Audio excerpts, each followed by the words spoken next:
So from that perspective of that woman is worshipped like a goddess in Nepal, a living woman, right? It's not just a deity in the temple. How does it fit, this tradition fit into how women are treated in Nepal, or the expectation of women in Nepal as a society?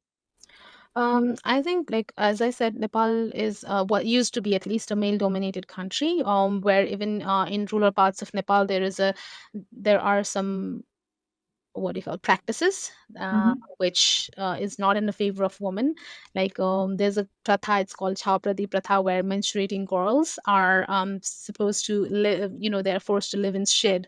The first time if they menstruate, they are taken to the cow shed, and they have to live there in cold, and they die because of that. And in the rural part of like Nepal, students, they do not go to school, like even the students, they have to walk like 4 hours to get to the school, and even the boys do not have that privilege at all. So I think when I look into this Kumari culture, there are a lot of critics who question that the Kumari culture is ruining the children's life.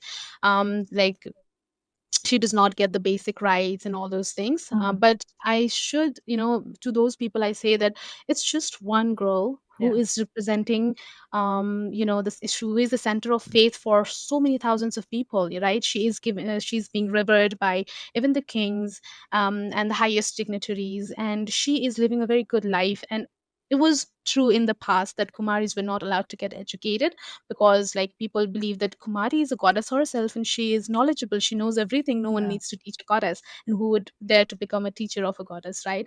So in the past, Kumaris were never educated, and imagine their life, like when they were not a goddess anymore, and they had no education, they had to come back to a society with very less knowledge. Yeah. I imagine that they must have faced a lot of cultural shock, Yeah. right? But nowadays, there have been some changes to the rules. Now Kumaris are allowed to have education, and other classmates from her school can come inside the palace, though she's not allowed to go outside. She can spend some time with the friends and talk, so that she can learn some social skills. And if they're interested, they're also learning some extra activities like technologies, and maybe music, dance, and all those things are brought inside her palace for her growth. So we are preparing her, making the rules more lenient for her, so that Yeah. the tradition should continue, but not at the cost of her career. So we are trying to balance those, and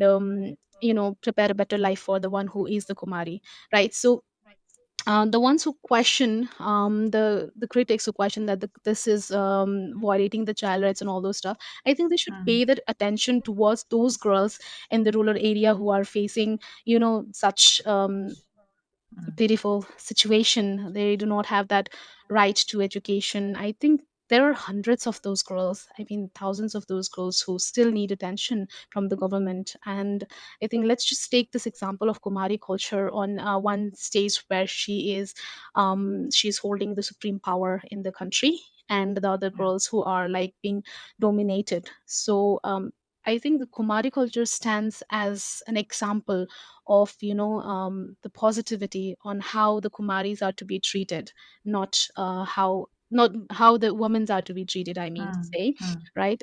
So as I said, every woman is a goddess, and they need to be treated with a lot of respect. They need to have all the best things, maybe in terms of equality, and in terms of education, in terms of rights.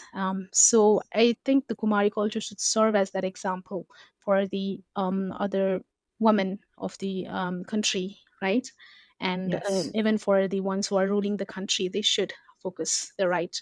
I mean, focus their what do you say? A social Attention to the, yeah, status yeah. attention to it. Absolutely, absolutely. So do you see in future a modern relevance? Do you see after 25 years, Hmm. how the way the very very fast way world is changing? Do you see the youngsters, Hmm. I'm talking about Gen Alpha and absolutely young people, you see them in a contemporary way continuing with this tradition? I think yes, in the 25 years old, I think nowadays even the young children's in I say during the festivals where there's a big festival of Kumari where the chariot is pulled, Yeah. and I see a lot of young people, young energies participating in the festival. I think even the old people and the old generation is handing over everything to the young ones, and they are continuing the legacy with a lot of energy.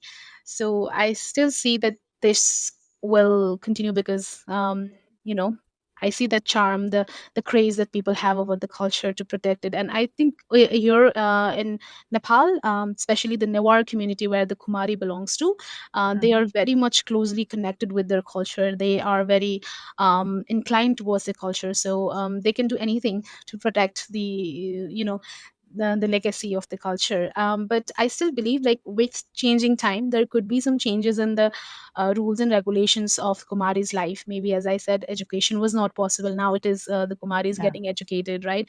The rules can be made lenient. Maybe the full time Kumari will also get some hybrid kind of thing that the other Kumaris are Yes. getting. But there will be some changes, but the culture will not stop.